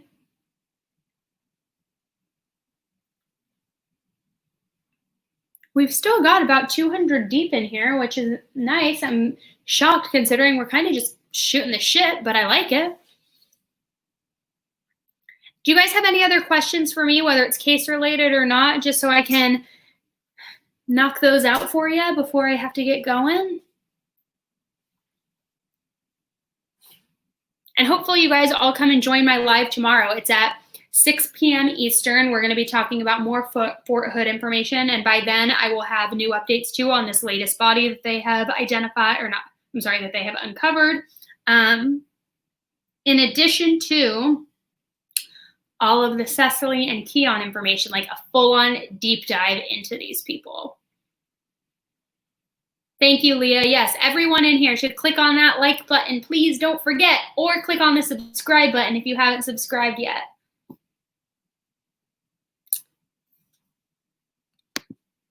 Are you making a video on Epstein? Not sure if you've addressed this already. I thought about it. So my channel is obviously called 10 to Life because I try to keep everything to 10 minutes or less so that it's, you know, your quick little snapshot of true crime, start to finish.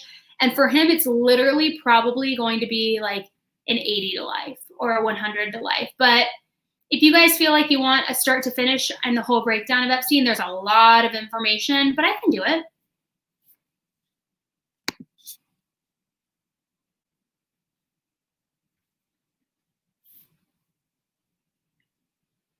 Did Chad apply for a bond reduction, or was it just Lori?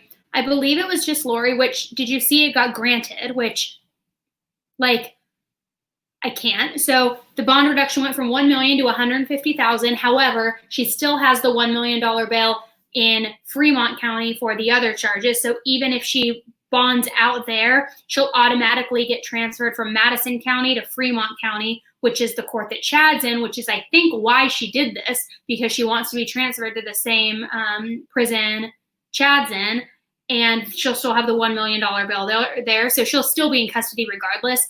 But I think new charges are coming. And I think that's why they agreed to reduce her bail, because they were basically saying, like, okay, screw it. Like, we have new charges coming anyway. And they also know she's not going to bond out with the other $1 million bail. So there's not really a huge risk.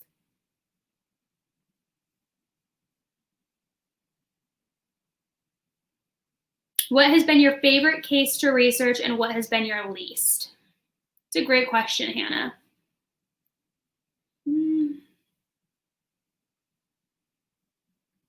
I think one of my favorites, well, I wouldn't say favorites because they're all sad. I think one of the most recent cases, though, would have to be the Vanessa Guillen case, just because I feel like there is such interest out there to where I feel like there is finally going to be justice, I hope, in regards to not only her case, but hopefully it'll prevent so many others from being murdered there. So it may not have been my favorite case to research, but I feel like it maybe has been one of the more important cases, because it's something where we can actually do something about it and possibly prevent things in the future from happening. My least favorite, there's a couple, and most of them have to do with children. And there's one case that I keep getting asked a lot about. A lot of people, and some of you may be in here, have been asking me to cover it. And it's the baby Brianna case. And I tried, I really did. And I started compiling my notes like I always do. And I couldn't. I can't stomach it. I'm still trying, because I keep getting requests, and I know it's very important to speak for the victims. And so I'm trying to overcome my personal struggle with it to advocate for her, but it is a very hard one. And I think any case that I've done that have involved children, especially young children, has been very tough, especially the ones who have been not only abused and killed, but tortured, and a long line of abuse. There was one case that I did with a little girl named Victoria, where her mom basically sold her daughter to other people and would watch them abuse her, and it's just horrible. So any case like that is really tough for me.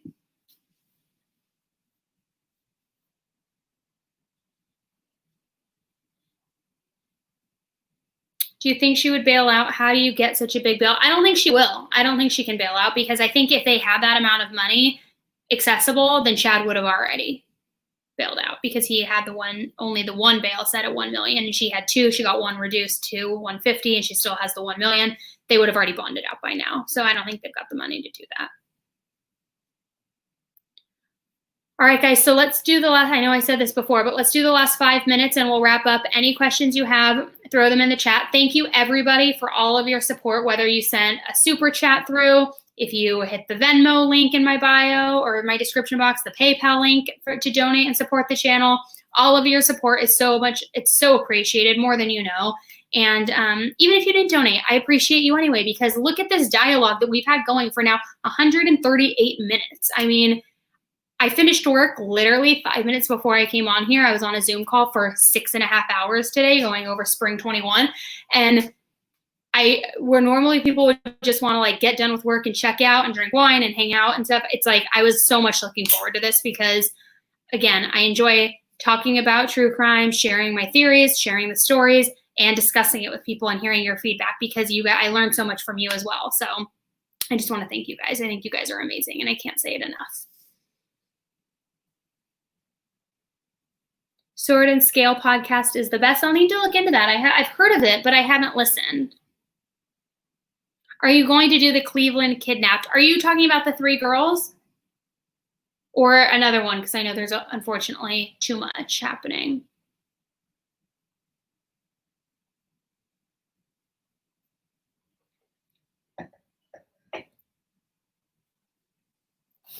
I'll make you guys a deal.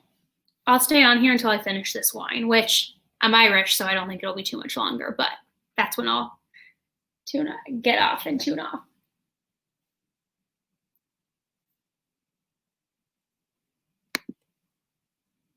Thank you so much. Love your channel. Thank you, Debbie. I appreciate all of the support. You guys are seriously amazing.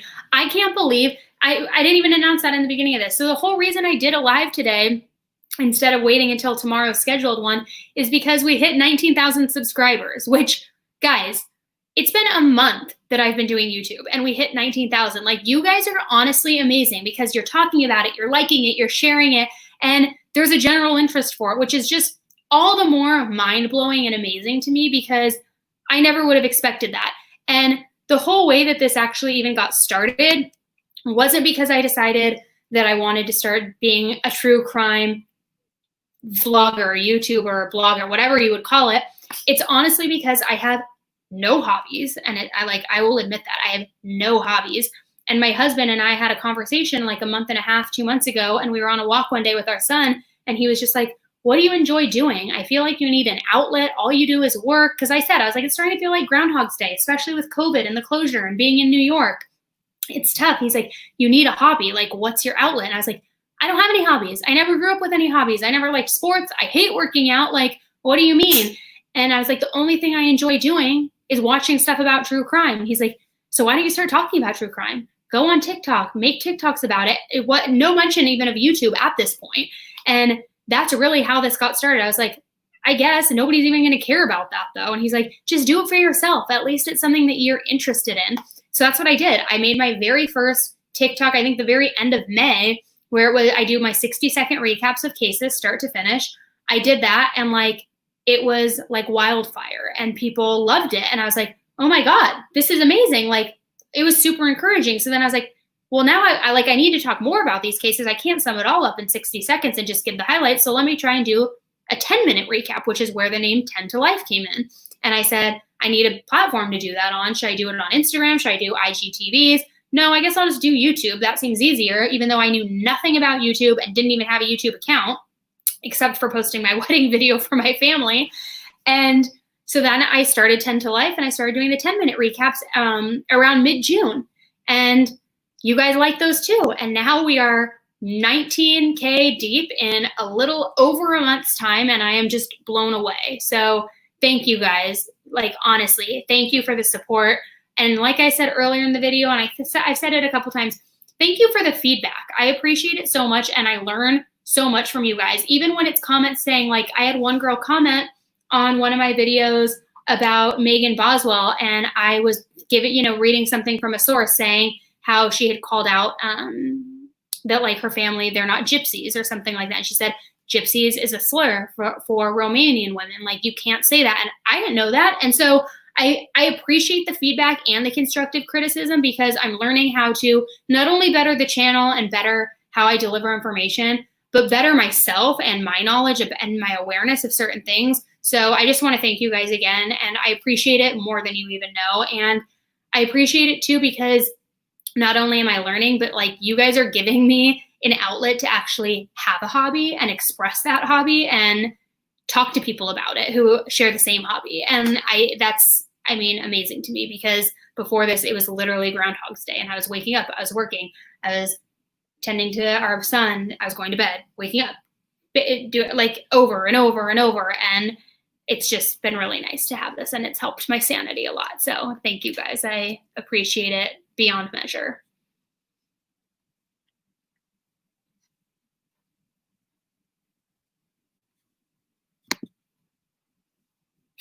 I love that. He knows to take the girls when you're about to watch. I love that. Tell him I'm sorry that we're almost running 2 hours in tonight. That wasn't the plan, but I appreciate that. Thank you. Let's see. All right, everybody, let's give the Glare a shout out right now. He has under 1,800 subs, and he's been doing it for 1.5 years. He loves his little following, and his listeners are the best. I couldn't agree more. I love the listeners and the following, but everybody go check out his channel too, because it is equally amazing, and we all need to support each other. That's what it's all about, right? Support one another, 100%. That's how the world turns. Cassie, I know this is an older case, but since he is appealing his case, what are your thoughts on Scott Peterson? That is a loaded question because it's so funny you asked that. And Cassie, are you the one who emailed me today? I've gotten quite a few emails today, but there was one about Scott Peterson. Where is it? Oh no, this is from Kathy. And I don't know if you could see it from the glare. She sends me a very long email all about Scott Peterson, and she sent me the court documents also to the appeal, which I haven't had a chance to read yet, honestly, because in my mind, I just earmarked him as guilty for good. But it is a case I need to revisit and I need to go back to because there's been a lot of speculation that he may not be guilty. And I know there were earlier reports, like when this first all took place, about the neighbors seeing the dog and the people and the break-ins in the neighborhood. So I am going to cover it because I need to circle back and do some research and some digging into that. So stay tuned for that coverage. Trinity, you look like a lawyer. Is that a good thing or a bad thing? I swear you can trust me. I'm not like most lawyers who are snakes. Let's see. Oh, Crystal, thank you so much. You guys are honestly like the best. I just can't. You guys are so amazing. And if you don't have TikTok, if you do have TikTok, you already know, I'm sure, because I'm sure that's what drove you here. I do the 60-second recaps. If you don't have TikTok, my name's Elise on there as well. And I just do 60 seconds, start to finish recaps of the cases. And then sometimes some other random stuff. Like yesterday when I did the live, somebody asked me how I do my winged eyeliner and my makeup. So I just did a quick little tutorial today in 60 seconds or yesterday and said, this is exactly how I do it. It takes me 7 minutes to do my whole face and this is how. And I use drugstore shit. I use some name brand stuff and this is how it happens because it's all about being real, right? Like I'm not trying to portray a certain thing because I'm too old and I don't care. See. A good lawyer, baby. Thanks, Trinity. Love you. Love your shirt. Where is it from? It's a bodysuit, actually, and I believe I bought it from Nasty Gal. What about Drew Peterson? They never found his last wife. It's like, oh, God, he is like the ultimate narcissist. Drew Peterson. Oh, my God, when he would, like, get in the camera's face and, like, cackle. Oh, my God, he's the worst. I should cover Drew Peterson. And I am going to be I've done it on TikTok, but I haven't done it on YouTube, and I've been getting a lot of requests to do it. I am going to do the Gannon case as well. And I hope I'm pronouncing that right, the Gannon-Stouch case, and Leticia, and it's just like a horrible, horrible mess. And so I'm going to talk about that as well.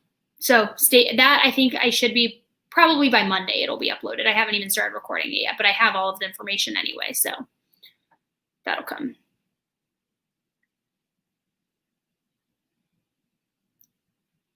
Did you find on TikTok? I did find you on TikTok, and I was so drawn in by the way you tell a story and you have passion about it. Thank you so much. I appreciate it. I am very passionate about what I say, and to piggyback off the Glares comment right below you about being genuine, to be quite honest, I don't think I used to be. Like, I used to feel like you had to have the right aesthetic in your Instagram feed. You had to post things with the right filter. You couldn't post from the wrong angle. Like, you had to use Facetune to basically smooth your face like cake batter. And now I just feel like there's such a level of transparency missing out there, and people appreciate it more because they feel like they can relate to it more if you're not putting on this fake facade or these posed Instagram pictures where it's #ad next to every single thing.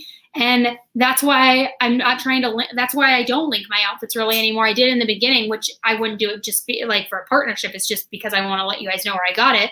But I'm not trying to capitalize on shit like that. It's not important to me. And I think that's also probably because I have a full-time job, and some of these bloggers, that is their full-time job, which I totally respect and I get it. But I just feel like since I have nothing to lose, so to speak, or like I don't need to come across a certain way, I'm not as worried about making this boxed in image of myself. So, and Mary, yes, that is the case I was just talking about. I did a TikTok and Gannon's last name is pronounced Stock. Is that correct, Claire? Let me know. Yes, I will be doing this, and I'm going to record it this weekend or this week. Depends how my work week goes. I would be honored if you joined me on a live to talk about Gannon. Yeah, I would love to. And if you guys are ever interested in jumping on here and doing like a side-by-side, now that I'm on this amazing new software that you recommended, anybody who's interested in that, like, let me know, because I'm all for that. Let's get more people involved. Let's talk about things more. Let's jump back and forth and screen share. I just feel like, well, why not, right? Why do you want to listen to me talk for 2 hours when there's tons of other people who have great opinions, even better than mine? I think I've got 2 sips left, guys. Thanks, Ashley. I appreciate that so much. Cynthia, ooh, I love the spelling of your name. I've never seen it that way, which hopefully I'm saying it the right way. I did talk about Vanessa's case. Just rewind a little bit and you'll see it, but more updates on the Vanessa case will be in actually tomorrow's live is fully dedicated to Vanessa for the most part. So tune into that if you don't feel like rewinding and watching this whole thing. And we'll talk more about that there. I wish I could like give you guys all a virtual hug somehow. I don't know how to do that, but like I could post a comment here with just like a little heart, right?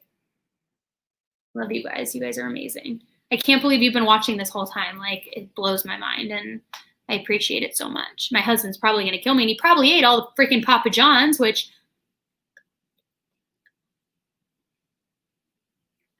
all right, what else?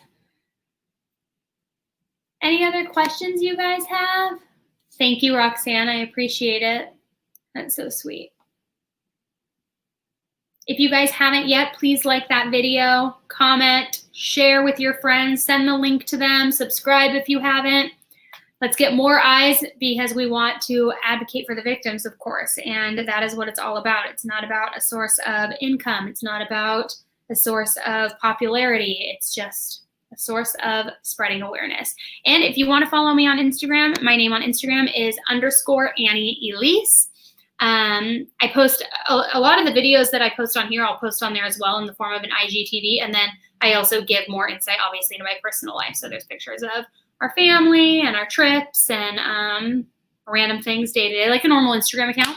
So if you want to follow me, you can follow me there. It's just _AnnieElise. That's also the same handle for my TikTok.